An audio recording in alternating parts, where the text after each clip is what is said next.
Praise the Lord. Assembly believer church Dakshinpuri की तरफ से आपको सलाम पेश करते हैं और राह खुदा चैनल पर आपका स्वागत करते हैं। मैं खुदा का शुक्रगुजार हूं कि उसने मुझे अपने पाक कलाम के बाबत आप लोगों से मुखातिब होने का मौका दिया। राह खुदा चैनल के ज़रिए मेरा मकसद बस इतना है कि आप उस खुदा की मर्ज़ी को जान सकें।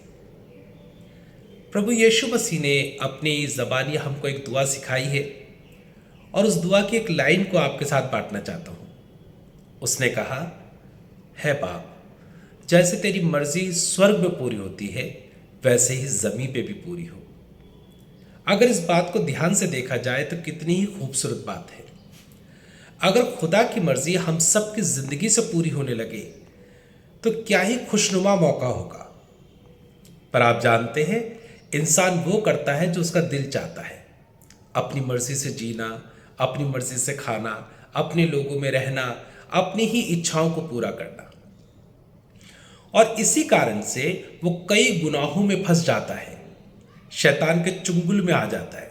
वो भूल जाता है कि पहला पतरस 5वें अध्याय में क्या लिखा है कि सचेत रहना, क्योंकि शैतान फाड़ खाने वाले सींग की नाई बैठा है कि कब तुम्हें फाड़ खाए।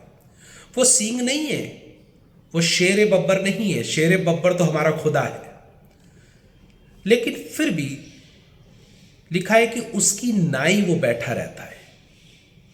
उसे मौका कैसे मिलता है? जब इंसान अपनी मर्जी पूरी करना चाहता है, अपनी मर्जी चलाना चाहता है, चाहे उसका अपना खानदान हो, चाहे उसकी अपनी नौकरी हो, चाहे उसके अपने दोस्त हो। और जब जब वो ऐसा करता है तब तब इंसान मुंह की खाता है, शैतान के चुंगल में फंसता है, पछताता है, बेजार होता है, रोता है, दुख उठाता है और तब उसे खुदा की याद आती है। जिन इंसानों की जिंदगी में खुदा की मर्जी पूरी होती है वो लोग खुश रहते हैं। सबसे पहली बात, शैतान उनसे दूर रहता है, क्योंकि जो खुदा की मर्जी पे चलता है वो कभी ठोकर नहीं खाता। बाइबल में लिखा है, गोया धर्मीजन 7 बार भी गिर जाए तो भी उठ खड़ा होता है, क्योंकि खुदा उसके साथ है। दाऊद अपने जबूर में कहने लगा, जबूर 23 के अंदर, चाहे मैं मौत की वादी से भी होकर जाऊं तो भी मुझे कोई खैरो खतर नहीं, क्योंकि तू मेरे साथ रहता है। जो खुदा की मर्जी पे चलते हैं उन्हें कोई आफत नहीं होती। शद्रक, मशेक, अबेदनगो जब आग की भट्टी में गए तो उन्होंने वो काम किया जो खुदा चाहता था। इसलिए यूं लिखा हुआ है कि वो आग की भट्टी में अकेले नहीं थे, बल्कि खुदा उनके साथ था। डैनियल के लिखा है, जब उसने खुदा की मर्जी पूरी करनी चाहिए तो शेरों के बीच में भी उसको कोई आफत नहीं हुई, क्योंकि आसमान के खुदा ने उसे ठीक पाया और अपने स्वर्गदूत को भेजा और उसने आकर शेरों के मुंह को बंद कर दिया।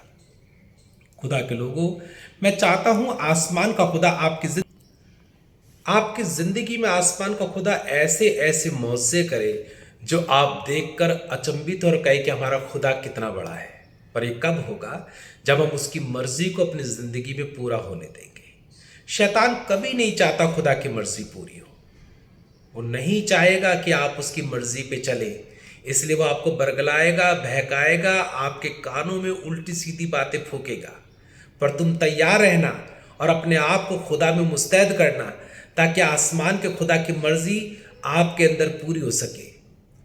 बाइबल में लिखा है प्रकाशित वाक्य में, जो मुकुट तुझे दिया गया है उसे तू थामे रहना, कहीं ऐसा ना हो कोई उसे तुझसे छीन के ले जाए।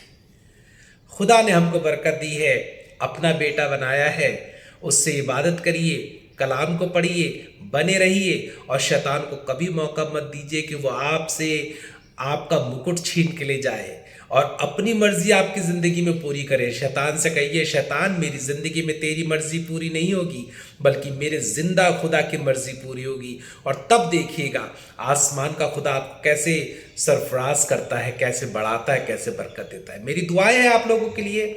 खुदा में बने रहिए, खुदा में बढ़ते जाइए। आसमान का खुदा आपको खूब आशीष दे, खूब बढ़ाए और शैतान की चालों से बचा के रखे। दुआ करिए और कहिए, खुदा बाप तेरी मर्जी मेरी जिंदगी में पूरी हो।